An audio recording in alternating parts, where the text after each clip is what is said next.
Thought I'd throw a quick update to where I'm at. So here's a cold start of the motor. See, it takes a second for the water pump to start pumping water. Took some cleaner and sprayed it on the motor and let it soak in, and then pressure washed the motor off. After it dried, I spray painted it with some Yanmar colored spray paint.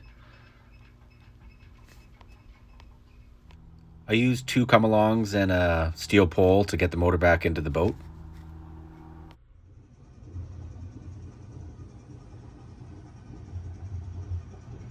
When I lowered the motor into the boat, I had the 2 4x4 posts bolted down to the engine mounts. And then once the motor was down, I just slid it from the 4x4 post after unbolting it into the engine compartment. I did have a couple guys help me, so I didn't record the whole install of the motor into the boat, but I'm sure you get the picture. My dog joined me for the install of the boat, but this is basically what I saw most of the time.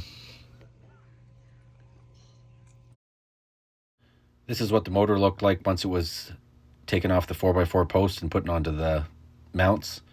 And after shoving it all the way in, this is how the shaft lined up. It was really good. So this is what it lined up to. Looks like straight in. Haven't done any adjustments yet. It's really close already though. I can see I've got a few adjustments, but nothing major. After lining up all the engine mounts to the original holes, this plate was perfectly flush, so I bolted it down.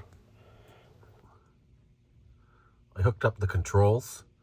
You'll notice that I hooked it up to the top. I'm not 100% sure if that's actually right. I'll check it once I get the motor started.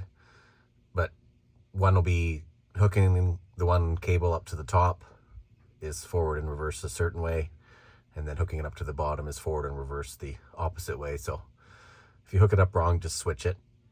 Okay, so recap of where we're at. I've installed the 2 cables for the throttle. I've installed the 8 mounting bolts for the engine saddle. And then I've installed the 4 bolts for the shaft that connects the shaft from the transmission to the prop. And then the other things that I need to do, I need to get a new one of these because I broke it off when I was removing the motor. Could have been a lot worse. Lucky that was a heavy gauge